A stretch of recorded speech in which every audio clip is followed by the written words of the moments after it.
Bismillahirrahmanirrahim, dari akun Irmain Drip. Ya, pertanyaan dari Instagram.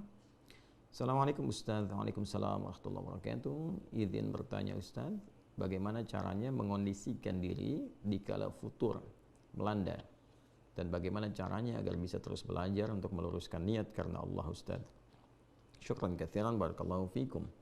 Baik, syukran katsiran, terima kasih juga bagi Anda, barakallahu fikum, dan semoga Allah memberikan limpahan keberkahan bagi Anda dan kita semua yang terhubung untuk belajar dari sini, karena dengan pertanyaan Anda boleh jadi juga dialami oleh beberapa kita atau saya juga, dan dengan itu insya Allah kita belajar kembali untuk mendapatkan manfaat dari pertanyaan yang dihadirkan oleh saudara kita ini. Baiklah, futur. Apa itu futur? Saya pernah bahas tentang futur ini detail, dari mulai kalimatnya, katanya, dan sebagainya. Secara singkat adalah kondisi yang menurun, ya, dari nilai kebaikan. Singkatnya begitu. Jadi ada suatu semangat kebaikan, semangat yang positif, kemudian turunlah semangat itu. Wujudnya dalam bentuk kegiatan amal soleh, misalnya kegiatan yang positif, yang baik, yang soleh. Bentuknya bisa ibadah ritual atau juga sosial. Ibadah ritual misalnya apa? Sholat, kan? Sholatnya sedang bagus-bagusnya nih, bukan hanya fardunya, tapi juga sunnahnya dikerjakan. Tiba-tiba ada satu kondisi yang menjadikan kegiatan ini yang positif ini menurun, ya, apapun sebabnya ini, ya, tiba-tiba bisa turun, kemudian ya sunnahnya sudah mulai menurun, tiba-tiba jadi fardunya awalnya bisa berjamaah, ke masjid jadi turun jamaah karena sebab-sebab yang bukan syar'i gitu kan. Nah, kemudian setelah itu apalagi jadi sendirian, jadi terlambat dan seterusnya.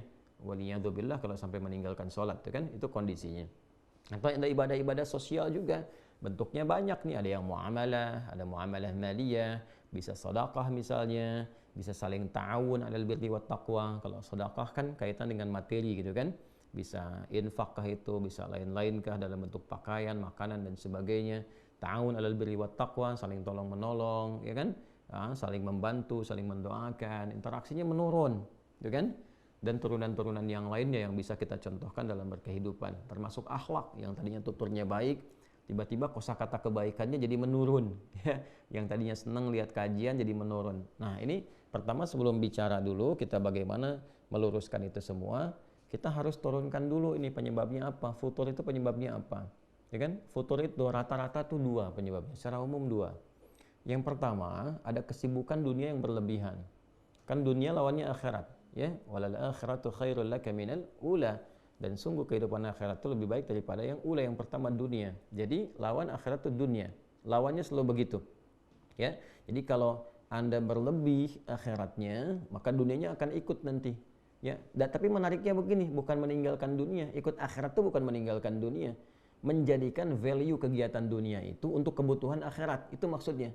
Jadi minum tetap minum, makan tetap makan, kerja tetap kerja, nggak berubah kok jam kerjanya, ya kan? Makannya nggak berubah, minum nggak berubah, silahkan selera apa mau ditampilkan, asal itu halal dan thayyib silahkan. Ya, minumnya sama, tapi bagaimana value-nya, punya nilai akhirat.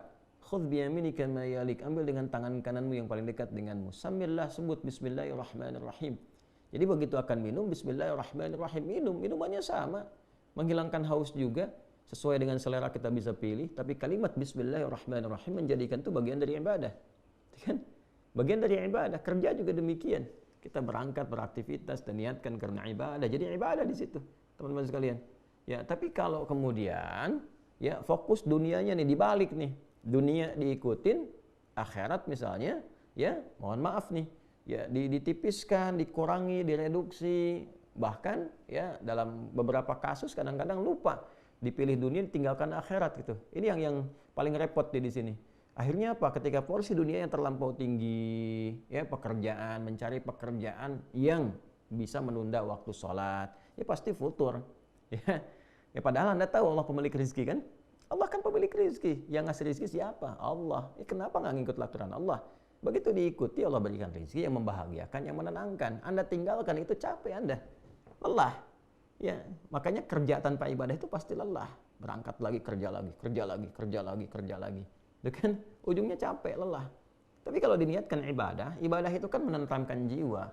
Ibadah itu konsumsinya, konsumsi apa? Konsumsi hati, kan? Makanya iman itu kan di hati. Nah, hati itu kan sumber perasaan yang menggerakkan semua bagian tubuh kita. Dia yang memerintahkan ke akal untuk berpikir. Dia yang menjadikan rumusan akal diterjemahkan ke bagian tubuh untuk beraktivitas. Makanya kalau hatinya gelisah, akalnya nggak akan tenang, pikirannya pasti kacau. Hati gelisah, pikiran kacau. Dan tindakan itu nggak akan teratur, nggak akan terukur. Karena desainnya begitu, penciptaan kita itu seperti itu. Dari hati, kemudian naik ke pikiran, baru kemudian ke bagian tubuh kita. Jadi kalau hati bermasalah, pikirannya pasti akan salah. Hatinya dengki, pikirannya pasti akan kotor. Ya, tindakannya pasti akan meracau, pasti nggak bagus. Sumbernya di sini, ya, dalam jiwa kita. Karena itu agama datang untuk membimbing jiwa, menertibkan akal, dan mengarahkan bagian jasmani kita untuk berbuat yang benar. Itu keindahannya. Maka gampang cari agama yang benar tuh. Lihat aja, apakah ajarannya menuntun 3 bagian ini secara optimal atau tidak. Ya, lalu semuanya jadi penghambaan kepada Allah. Nah, itu poinnya teman-teman sekalian. Jadi kadang-kadang mohon izin ya, sebagian dari saudara-saudari kita dalam berkehidupan yang tinggi tingkat penggunaan akalnya, tapi tidak mampu menggunakan akal itu untuk memahami agamanya. Ini yang jadi tanda-tanda besar nih. Untuk dunia cepat sekali, rumuskan ini, rumuskan itu, tapi pada akhirnya apa? Gelisah, capek. Terus pekerjaan di akhirnya cuma nanam-nanam tanaman yang sederhana, nanam kangkung, cabai untuk menghilangkan stres saja. Terus ada yang menghilangkan, ya bahkan nyawanya, na'udzubillah min dzalik gitu kan. Setelah itu, kenapa? Karena ada yang nggak terpenuhi. Nah, jadi kalau Anda bekerja sampai lelah, capek, sampai tiba-tiba kemudian juga ada kondisi ini mulai tertinggal, itu tertinggal, mungkin dunianya berlebihan. Ya, sedangkan yang repot begini, yang repot itu kan kita sadar betul akan meninggalkan dunia. Nah, ini poinnya. Ya, kan orang cerdas itu kan orang yang bersiap pada tempat yang akan dia tuju. Anda sekarang, misal saya dari Bekasi nih sekarang, insya Allah saya akan berangkat ke Bengkulu. Berarti saya kan menyiapkan berbagai hal kan, supaya bisa berangkat. Ya kan? Menyiapkan untuk akomodasinya, menyiapkan untuk tempatnya, menyiapkan untuk perlengkapan berangkatnya, nanti pakaiannya pakai apa, di jalan bagaimana, kan? Persiapannya untuk kemana? Bukan untuk tinggal, untuk berangkat. Untuk berangkat. Sehingga di tempat yang akan kita tuju nyaman, baik, tenang, dan sebagainya. Nah sama, kita ini kan mau pindah, mau meninggalkan dunia. Makanya nanti diumumkan telah meninggalkan dunia ke tempat baru. Ya, maka orang cerdas, dia akan menyiapkan bekalnya. Bagaimana dia berkehidupan di dunia, saat bersamaan dia kumpulkan bekal untuk kehidupan selanjutnya. Untuk tujuan akhir, yang dia mau berangkat ke sana. Nah kita kan sekarang sedang mencari bekal untuk berangkat ke situ. Itu perjalanan terakhir kita tuh. Ya, ini kan kita pergi-pergi nih, dunia, pergi. Untuk apa? Untuk menyiapkan bekal, cari petanya nih. Ya ini yang harus saya siapkan, di sini saya siapkan. Untuk apa nih dikumpulkan ini? Supaya kita bisa kembali pulang, berangkat ke tempat terakhir nih. Ya, pelabuhan kita yang paling akhir. Kan seperti itu konsep hidupnya. Ya. Nah, kan tiap tahun diajarkan mudik tuh ya, mudik ke tempat asal. Tempat asal itu ma'ad namanya. Ya, ma'ad. Ya innallaha laradduka ila innalladzi farada 'alaikal qur'ana laradduka ila ma'ad. Ya, kan demikian Allah menyampaikan dalam Al-Qur'an. Sungguh yang telah Muhammad sallallahu alaihi wasallam yang telah memberikan kepada engkau petunjuk dari Al-Qur'an, memfardukan engkau, mewajibkan mengikutinya, menerangkan kepada umatmu, menjelaskan, mencontohkan, akan mengembalikan engkau pada tempat kembali. Ya, makanya Ibnu Qayyim Al-Jauziyah mengarang kitab Zadul Ma'ad, bekal untuk pulang. Dan itu pasti, ya, waktu kembalinya itu pasti disebut dengan mi'ad. Innallaha la yukhliful mi'ad. Allah nggak mungkin nyalahi janji. Satu saat kita akan pulang. Ya kan? Nah, jadi kita diajarkan tuh tiap tahun, ya, karakternya sifatnya disebut dengan id, ada ya'udu idan, id. Kita kan ada Idul Fitr, kembali kepada fitrah kita, makan kita, kembali kepada kenal diri kita, tujuan hidup kemana. Ada mudik kan, tiap tahun itu ke tempat asal. Nah, apakah orang mudik itu pasti mudik kalau dia nggak punya bekal? Belum tentu. Dan spirit mudik itu mencari bekal dulu kan supaya bisa kembali ketemu keluarga. Itu kan miniatur dunianya yang menggambarkan bagaimana konsep kehidupan kita sampai pulang ke akhirat. Nah, jadi yang pertama mesti ada keseimbangan. Bukan meninggalkan dunia. Ingat ya, ibadah itu bukan meninggalkan dunia. Justru tugas kita itu diberi tugas memakmurkan kehidupan di bumi ini, di dunia ini. Dunia itu kan sifatnya. Jadi mesti makmur. Ya, kalau Anda nggak punya harta, bagaimana bisa haji? Bagaimana umrah? Bagaimana ibadah dengan harta, mewujudkan zakat? Ya kan mesti berlatih kita, makan yang cukup, untuk sholatnya dapat energi, berdiri kuat, kokoh. Untuk makan bagaimana? Mesti bekerja, beraktivitas. Yang halal, yang baik, di situ agama memberikan petunjuk. Tapi bukan berarti pekerjaan ini menghilangkan entitas kita sebagai muslim untuk mengabdi kepada Allah, untuk beribadah, untuk cari bekal. Ya, karena itu, pertama tempatkan logika dengan cara yang benar dulu. Ya kan? Pemilik rezeki siapa? Allah. Yang ngatur kehidupan siapa?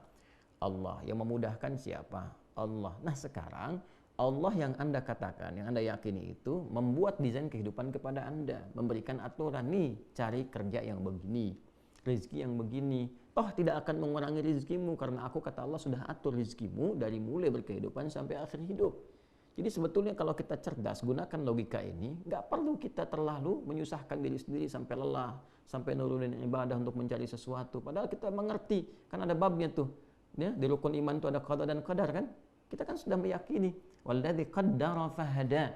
Allah yang telah menetapkan bagi kita apa yang ditetapkan itu di antara rezeki. Wa fis samai rizqukum wa ma tu'adun. Quran surah 51 ayat 22 kan? Ya, dan di langit telah ditetapkan rezekimu dan dijanjikan akan diberikan. Nah, nanti kalau sudah punya keyakinan yang kuat, gak akan tertukar rezeki ini, pasti diberikan sesuai dengan kemaslahatan kita. Bikin rencana. Saya pengen haji, pengen bisa zakat, pengen begini, pengen sedekah. Lalu berikhtiar. Tempatnya di mana? Dari mulai belajar dulu. Karena kan amal bersanding dengan ilmu. Makanya ain, lam, mim, lam. Hurufnya sama jumlahnya, 3 huruf. Dan semua jenisnya sama. Ada ain, ada mim, ada lam. Cuman beda nanti awalnya. Kalau untuk ilmu, untuk bekalnya dulu, lamnya dulu. Ain, lam, mim. Jadi ilmu, alima. Nanti dengan ilmu itu dipraktekkan jadi amal. Amilah. Makanya semakin kuat ilmunya, semakin mudah amalnya. Sederhana kok dari bahasa tuh begitu. Nanti ada kitab namanya Al-Khasa'is karya Ibnu Jinni. Itu bagus sekali. Memahami korelasi antara perubahan-perubahan huruf dalam satu kata. Ya, misalnya ada ain, lam, mim tadi. Kalau lamnya pindah ke akhir, jadi apa? Ini jadi apa? Ada keterkaitan. Makanya ilmu orang semakin tinggi, semakin luas wawasan, semakin mudah beraktivitas dan semakin ringan pekerjaan. Makanya Quran datang dengan risalah ilmu. Iqra, suruh baca. Ya afala yanzuruna ilal ibili kaifa khuliqat, diminta riset. Inna fi khalqis samawati wal ardi wa ikhtilafil laili wan nahari la ayatil liulil albab, diminta berpikir, menganalisis supaya pintar. Jadi muslim itu pintar, jadi muslim itu cerdas. Ya, muslim itu kuat argumen. Makanya interaksi dengan Qurannya dipertajam, belajarnya dirubah cara berpikirnya supaya berkemajuan, mencerahkan gitu. Itu poinnya. Ya, jadi penyebab futur yang pertama adalah larut dalam dunia yang tidak berimbang konsepsinya dengan apa yang Allah ajarkan kepada kita. Terlalu banyak nih porsi dunianya, tapi nggak diimbangi dengan petunjuk-petunjuk beribadah, ya, dengan konsep akhiratnya. Sehingga rasanya apa? Rasanya pasti akan dirasakan. Ada penurunan, ketidakseimbangan, dan sebagainya. Pasti dirasakan. Kalau nggak percaya, silahkan cek aktivitasnya, riset aja. Terlalu banyak begini pasti capek. Ya, karena jiwanya nggak mendapatkan asupan yang sesuai. Oke? Jadi cara berpikirnya tempatkan dulu, bab qada dan qadarnya selesaikan dulu, ya kan? Yakin bahwa Allah itu yang mengatur rezeki, yang menempatkan segala hal sesuai dengan maslahat. Setelah itu baru rumuskan ikhtiarnya. Fa idza faraghta fansab wa ila rabbika farghab. Ya ayyuhan nasu kulu mimma fil ardi halalan thayyiba. Dari sini. Terus belajar saat yang bersamaan sifat qanaah. Supaya apa? Supaya menerima berapapun rezeki yang Allah berikan kepada kita. Nanti Allah itu Masya Allah, Allahu Akbar, Allahu Akbar, Allahu Akbar. Itu mengatur kita dulu supaya kita pandai dan bisa expert ya dalam memanage harta yang Allah berikan. Jadi kadang-kadang dikasihnya pasti pas dulu nih sesuai kebutuhan deh, supaya kita mampu memanage nih. Kalau kita sudah biasa mengatur yang kita lihat sedikit itu kepada yang banyak, nggak menghambur-hambur nantinya, nggak mubazir. Ya, jadi kalau dari sedikit tuh kita dapatkan, sedikit itu kan kalau bahasa Qurannya cukup. Ya, aghna wa aqna, membuat engkau kaya atau cukup. Nggak ada yang kurang. Yang kurang itu yang merasa selalu kurang. Yang merasa selalu kurang. Kalau kita mempersepsikannya sebagai cukup, psikologi Quran itu selalu cukup katanya. Nggak pernah kurang. Jadi kalau dapat berapapun dibawa ke rumah, ayah bawa ke rumah, kompak dulu dengan istri. Berapapun yang Allah berikan kepada kita, insya Allah ini cukup. Itu dulu poinnya. Jadi kalau persepsinya selalu kurang, selalu dipandangkannya angka gitu. Setiap bulan mesti segini, kebutuhan segini. Allahu Akbar. Saya di awal-awal masa pernikahan dengan istri dan kita mengontrak juga dan menikmati kehidupan itu gitu ya. Dan nikmat aja karena ngelihatnya kan mukmin itu sederhana gitu kan. Ya, kalau ada kesenangan syakara, kalau ada ujian sabara gitu kan. Lalu Masya Allah kalau kita lihat dari kita mengajar misalnya, terus kacamata umumnya manusia yang menghitung begini, ya saya nggak pernah ngitung gitu. Saya ajarkan pada istri, alhamdulillah kita nikmati berapa Allah yang berikan pada kita, nikmati. Lalu suatu saat di akhir bulan, saya katakan pada istri saya, coba hitung deh kehidupan kita dari awal sampai akhir berapa yang telah keluar. Dihitung sekian. Masya Allah, berapa yang Allah berikan kepada kita? Ya setiap buaya dapat tuh berapa. Ya kalau secara nalar nggak akan cukup. Ya, coba Anda bayangkan, ngajar satu kampus dapat 500.000 misalnya. Sementara ketika dicek di akhir bulan, loh kok 5 juta, loh kok lebih, loh kok sekian, ya, dari mana gitu Allah berikan tuh. Ternyata kita tuh kadang-kadang kurang menyadari bahwa ada rizki-rizki min haitsu la yahtasib yang kita nggak sadar. Ya, kita mau makan, tiba-tiba tetangga kirim makanan, ya kan? Masya Allah, kita tiba-tiba mau minum, kita mau makan bareng-bareng, ketemu teman dibayarin, kan Allah yang nitipin juga gitu. Ya, tak sadar ternyata yang Allah kasih dalam sebulan itu nggak pernah kepake. Jalan-jalan, nah ini qanaah namanya. Nah makanya tanamkan dulu babnya secara lengkap. Ya, tanamkan dengan lengkap dulu keseluruhannya. Oh ini seperti ini babnya qada dan qadar, ini babnya qanaahnya, ini bab mendesainnya. Jadi terkadang Allah Subhanahu wa taala memberikan kepada kita yang cukup dulu supaya kita bisa mengatur dengan baik. Nanti kalau sudah bisa mengatur harta dengan baik, Allah amanahkan lebih banyak karena Anda sudah bisa ngatur. Supaya nggak jadi beban di akhirat nanti. Begitu cara berpikirnya. Ya, supaya nggak jadi beban, kan dihisab juga. Untuk apa dikumpul-kumpul? Digunakan juga enggak. Cuman buat dilihat, kasihan hidup seperti itu. Dan capek kerjanya tiap malam, pagi, mikirin dunia capek. Oh nyeting ini, nyeting itu, berangkat sini, berangkat. Capek. Terus kalau udah dapat, dimakannya berapa sih? Ada dapat sebulan 1 miliar, yang dimakan berapa? Hah? Terus dikumpul-kumpul juga cuma buat dilihat-lihat, cek, lihat. Buat apa? Ya Anda tampil ada yang lebih kaya juga dari Anda kok. Terus termotivasi ngumpulin lagi, itu nafsu namanya. Ya, tapi kalau Anda mulai dari ibadah, tata kelolanya jelas. Ya, oh ini yang segini, demikian, ini untuk ibadah, lebihnya begini. Pulang juga nggak repot. Nggak ada ninggalkan keluarga rebutan warisan, berselisih. Tuh kan? Berumah tangga juga terukur. Nggak ada rumah tangga orientasinya harta, rebutan. Ini harta saya, harta kamu, harta saya juga, repot juga gitu. Kalau seperti itu mana kebahagiaan, sakinahnya mana? Ya, mawaddah rahmahnya seperti apa digambarkannya? Maka yang pertama adalah bangun keseimbangan dalam kehidupan dunia, jangan berlebihan juga. Itu poinnya. Yang kedua, penyebab futur itu maksiat. Ya, penyebab futur yang kedua adalah maksiat. Mulai bergeser dari jalur ketaatan. Ya, mulai mata dipakai pada yang tidak tepat. Alih-alih memandang yang baik, memandang yang kurang bagus. Lihat bacaannya apa, tontonannya apa. Kalau lihat di internet, di YouTube, apa yang dilihat. Ya kan? Nah, itu pasti akan berpengaruh karena virus kan. Keburukan itu kan virus yang menyebar. Nanti kalau mata terbiasa melihat yang tidak baik, yang salah, yang soleh sudah nggak sensitif lagi. Ya, kan selalu begitu rumusnya. Kanan dan kiri. Kanan dominan, kiri pasti akan berkurang. Kiri dominan, kanan pasti akan berkurang. Gitu. Jadi kalau yang solehnya itu dominan, yang salahnya ditekan, ya kan? Ya. Tapi kalau yang salahnya dominan, yang solehnya akan turun. Qad aflaha man zakkaha wa qad khaba man dassaha. Quran surah 91 Asy-Syams ayat 9 sampai 10. Demikian adanya. Jadi kalau mata biasa dipakai yang soleh, yang taat, yang maksiat akan anti. Melihat sesuatu yang maksiat itu sensitif. Udah gitu kan? Jauhi, tinggalkan, astagfirullah. Tapi kalau dipakainya pada yang kurang bagus, nanti pada yang baik-baik susah. Ngelihat Quran tuh nggak ada getaran, nggak ada rasa pengen baca, pengen interaksi, dan sebagainya. Ya kan? Jadi kalau bukan dunia berlebihan, maka maksiat. Ya, sama, ke ibadah juga begitu nanti. Kalau salah makan lewat mulut, salah makan nih. Ya, nerima yang haram. Menggunakan yang syubhat misalnya, ya paling minimal kan yang syubhat tuh yang belum diperjelas. Kalau ada syubhat tuh diperjelas dulu, sampai jelas. Bukan langsung ditinggalkan, diperjelas. Ya, baru kalau belum tahu ini jelas atau tidaknya, belum terang, ya, bayyin halal dengan haramnya. Innal halala bayyinun wa innal haram bayyinun wa bainahuma umurun mushtabihat. Yang halal itu jelas, yang haram itu jelas. Di antara keduanya ada yang syubhat. Nah, kalau ada syubhat ini bukan ditinggalkan dulu rumusnya, jelas dulu, perjelas dulu ini halal atau haram. Kalau belum menemukan itu, tahan diri dulu, itu maksudnya. Ya kan? Nah, sekarang ada orang dapat pekerjaan nih, kan dia tahu halal dan haram tapi terjebak pada yang haram, terima sogokan, mulai korupsi, boleh ngatur-ngatur, apalagi kalau sudah sistemik bahaya tuh. Ya, bahaya karena itu menular. Hati-hati, maksiat itu menular. Ya, makanya kalau dikerjakan dengan berjamaah mengikat dia. Kalau sudah mengikat jadi sistem, itu yang paling bahaya. Kalau sudah jadi sistemik namanya.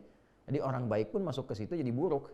Ya. Nah, maka ini yang penting dievaluasi bagi diri kita itu, tempatkan sesuai dengan tempatnya, diurutkan. Maka tata dari ujung kepala sampai ujung kaki. Kita punya babnya lagi. Bagaimana menata supaya pikiran itu berpikir yang baik. Maka kita punya konsep husnudzan, gitu kan? Supaya tenang. Mata melihat yang baik. Itu ayatnya ada semua nanti. Ayatnya ada semua. Ya, dari mulai dzan itu inna ba'dadh dhanni itsam, awas ada pikiran yang bisa berpeluang menghadirkan dosa seperti suudzon, merencanakan keburukan dan sebagainya, ya kan? memikirkan yang jelek, memikirkan tentang adu domba, namimah, ya qatat dan sebagainya. Dalam hadis tuh hati-hati tuh ya, ada peringatan-peringatan itu. Nah, kemudian apalagi teman-teman sekalian, turun ke mata, Quran surah ke-24 ayat 30 untuk laki-laki, 31 untuk perempuan, kullil mu'minina yaghuddu min absarihim, jaga pandangan supaya nggak salah, supaya nggak futur. Ya, kemudian ke lisan, jaga lisan, jangan berkata yang kotor. Ya ayyuhalladzina amanu la yasraqu min qaum, jangan saling mencela, la yaktab ba'dukum ba'dha, gitu kan? Jangan bergibah, jangan bikin hoax. Wailul lil mukadzibin, celaka kalau berdusta. Jaga supaya nggak futur sampai ke ujung kaki. Nah, kalau tubuh kita sudah terjaga dari yang salah, yang soleh muncul. Itu cara kerjanya, seperti itu kinerjanya. Nah, sekarang kalau bagian fakrah atau paragraf bagian selanjutnya, pertanyaan turunannya, kalau sedang terlanda itu bagaimana cara mengobatinya? Kan? Yang pertama adalah dengan zikrullah. Zikrullah, ingat kepada Allah. Ingat Allah itu adalah bagaimana mengingat kita untuk menghamba kepadanya. Kan itu hamba. Kalau sudah paham begitu, terus pakai ilmu. Bagaimana desain kehidupan kita ini? Oh, sadar kita mau pulang, kan? Dilihat ma'rifatul insan, kenal diri sendiri. Nanti setelah itu jadi ma'rifatul rahman, maka kita kenal Allah, sang rahman, sang rahim. Ya, kita tahu jalan hidup kita, duduk dulu, kenal nih kita mau kemana, kan mau meninggal nih, mau pulang, tanyakan apa meninggal akan dalam keadaan begini, sifat jelek begini, nggak punya kenangan baik, dihujat banyak orang, ke akhirat juga terancam, apa mau seperti ini? Sementara Allah menampilkan sifat rahman, memberikan rahmat. Qul ya ibadiyalladzina asrafu ala anfusihim la taqnatu min rahmatillah. Muhammad SAW viralkan kepada semua umatmu, jangan memvonis diri berlebihan. Aku ini punya rasa kasih yang dalam, perhatian yang luas, jangan putus asa dari rahmatku. Kau mau berubah sekarang aku bimbing, kata Allah, itu begitu. Ya, berubah. Innallaha yaghfirudz dzunuba jami'a. Allah ampuni semua dosanya kalau kau mau tobat. Maka dari situ nanti turun istighfar. Istighfar itu melembutkan hati. Makanya sering istighfar untuk mencegah futur. Istighfar, astagfirullah. Itu untuk mencegah futur. Salah satu kalimatnya itu. Ya, nanti latihannya yang paling bagus tuh, yang paling kuat ke jiwa itu menjelang fajar, waktu sahar. Ya, wabil asharihum yastaghfirun. Quran surah 51 ayat ke-18. Ya, wabil asharihum yastaghfirun. Ya, setelah tahajud menjelang subuh astagfirullah. Itu lebih kuat ke jiwanya. Nah, nanti terbiasa di lisan. Naik kendaraan astagfirullahaladzim, astagfirullah. Nah, itu mau balikin lagi suasana kita tuh. Sadar. Nah, setelah itu tingkatkan ibadah dengan ikhlas. Atur dulu pelan-pelan supaya mendapatkan kenikmatan. Cari waktu-waktu yang meneduhkan kepada jiwa, tengah malam, 2 rakaat dulu. Ya, setelah itu witir 1 rakaat, renungkan kehidupan kita sampai kita merasakan sentuhan pada jiwa, keluar air mata, tenang pelan-pelan tuh. Nah, segar kembali tuh. Ya, setelah segar baru tingkatkan pada aspek zikir yang lain. Zikir kan banyak. Ya, dari mulai tadi kalimat thayyibah, kemudian berdoa, doakan zikir. Wadhkur rabbaka fi nafsika tadarruan wa khifatan wa dunal jahri minal qaul. Quran surah ke-7 ayat 205. Sebut nama Allah, berdoa maksudnya. Berdoalah engkau, ya. Berdoa, minta, curahkan suasana hatimu, curhat sama Allah dengan suara yang lirih, yang baik, yang menyentuh kepada jiwa. Itu disebut dengan zikir. Setelah itu Quran disebut dengan zikir. Inna nahnu nazzalna dzikra wa inna lahu lahafizun. Kami yang telah turunkan Al-Quran dengan keagunganku dan aku yang menjaganya, kata Allah. Disebut dengan zikir, mengingatkan kita, meneduhkan kita. Makanya kalau ada persoalan, kita buka mushaf, tenang kan? Yang paling unik tuh begitu dibuka suratnya sesuai dengan kebutuhan. Selalu begitu tuh. Ingat sama Allah. Ingat. Setelah itu salat kan ada. Salat disebut zikir. Wa aqimus salata lidzikri. Quran surah ke-20 ayat ke-14. Kalau sudah nyaman, sudah sadar dengan itu, cari teman yang baik. Ya. Sohbatul ashab itu menemani teman-teman yang sahabat-sahabat yang baik, menyedulu ke akhir, mengantarkan engkau kepada kebaikan. Ya, cari teman-teman yang baik, komunitas yang baik. Ya, misalnya di tetangga cari yang baik-baik, di kantor cari yang baik-baik. Itu menjaga kita untuk istiqamah dalam kebaikan. Jadi saat kita sedang menurun, ini nanti akan mengingatkan. Ya. Kemudian cari ustaz-ustaz yang positif, yang baik, ulama-ulama yang saleh, yang kata Nabi itu ya, khiyaru ibadillahi atau kama qala Rasulullah sallallahu alaihi wasallam, hamba-hamba Allah yang terbaik itu idza ru'u dzukirallah. Kalau manusia lihat itu, lihat aja wajahnya itu mengingatkan kepada Allah. Ya, itu ada hadis yang sahih itu. Ya, di antara hamba Allah yang terbaik itu kalau Anda lihat itu, lihat aja itu, terus Anda langsung ingat Allah itu. Ya, mau tobat, mau jadi lebih baik, pengen hafal Quran, pengen tingkatkan sholat, pengen dekat dengan Allah. Karena itu ada beberapa ulama itu yang seringkali kalau sedang futur, dan ulama ada futur juga tuh, ya lemah mengajar misalnya, atau sedang jenuh apa. Nah, kadang lihat ulama lain tuh. Lihat, kalau dulu datang ke majlisnya, Masya Allah ke majlisnya, hanya untuk lihat aja, udah gitu semangat lagi pulang lagi. Sekarang Masya Allah sudah ada fasilitas di media sosial, tinggal lihat begini, Masya Allah, energi lagi. Ya kadang-kadang anak-anak pesantren kan tahu ya, lihat syekhnya, lihat gurunya gitu kan. Kita sekarang banyak, figurnya banyak sekali, lihat pengen siapa dan seterusnya. Itu meningkatkan kembali kebaikan-kebaikan. Ya, apalagi punya guru yang baik bisa membimbing, teman-teman saling mengingatkan. Cari teman-teman tuh. Itu yang bisa bikin kita istiqamah. Nah, kalau sudah seperti itu, Allah akan kirimkan penjaga. Ya, fammastaqamu tatanazzalu alaihimul malaikah. Kemudian orang-orang yang qalu rabbunallah, mereka berkata Tuhan kami adalah Allah. Istiqamah di situ. Nah, nanti Allah kirimkan penjaga, malaikat penjaga. Yang pertama bentuknya burhan. Burhan itu penjaga diri kita dari perbuatan maksiat. Jadi pengingat, dalam hati kita ada pengingat. Ya. Nah, ini yang kadang-kadang kalau sedang turun diingatkan, ayo semangat, semangat, ya kan? Ayo sudah azan, siap-siap. Tanpa sadar tuh, kalau udah terbiasa tuh di hati kita ada pengingat, itulah burhan. Menjaga kita dari perbuatan maksiat. Ya, dan ada yang mengingatkan kepada jiwa takwa. Ya, fa'alhamaha fujuraha wa taqwaha. Kalau jiwa takwa otomatis tuh, mau adzan diingatkan. Nanti kalau burhan tuh ada maksiat langsung di dalam diri kita tuh ada pencegah. Jangan lakukan ini, ditimbang lagi. Kadang-kadang kencang tuh, gitu kan? Itu burhan namanya. Laula arwa'a burhana rabbih, ya kan? Walaqad hammat bi wa hamma biha laula arwa'a burhana rabbih, ya. Itu burhan di surat Yusuf kan demikian. Nah, nanti kalau itu kita sudah siapkan, terus konsisten, semua disiplin ilmunya kita dudukkan dengan baik, insya Allah semangat itu akan terus ada. Ya, semangat terus ada. Dan sirah itu dipelajari, sirah. Anda profesinya apa? Jangan membahas yang tinggi-tinggi dulu. Profesi Anda dulu apa? Supaya hidupnya terukur. Ya, terukur, lebih jelas, lebih baik gitu. Dan optimis. Optimis. Nah, hal-hal semacam itu yang penting tanamkan pada diri kita. Jadi kalau kita punya qanaah, terukur, menempatkan sesuatu sesuai dengan tempatnya, maka hidup akan menjadi lebih mudah. Ya, sederhana, mudah, menyikapi setiap kadar Allah itu dengan lapang, dengan nyaman, dan lebih membahagiakan. Walaupun untuk memulainya butuh perjuangan. Dan perjuangan itu biasa. Ya, hidup itu kan seperti itu. La tarakabunna tabaqan an tabaq. Setiap tahap kita akan lalui. Lelah, ya, insya Allah lelah ya, kita hidup buat lelah kok. Ya, nanti istirahatnya saat meninggal kita istirahat. Ya, lelah aja dulu. Tapi kalau lelah diisi sama ikhlas niatnya benar, insya Allah tubuhnya nggak terlampau letih gitu. Ya, tapi kita menikmati apa yang kita kerjakan.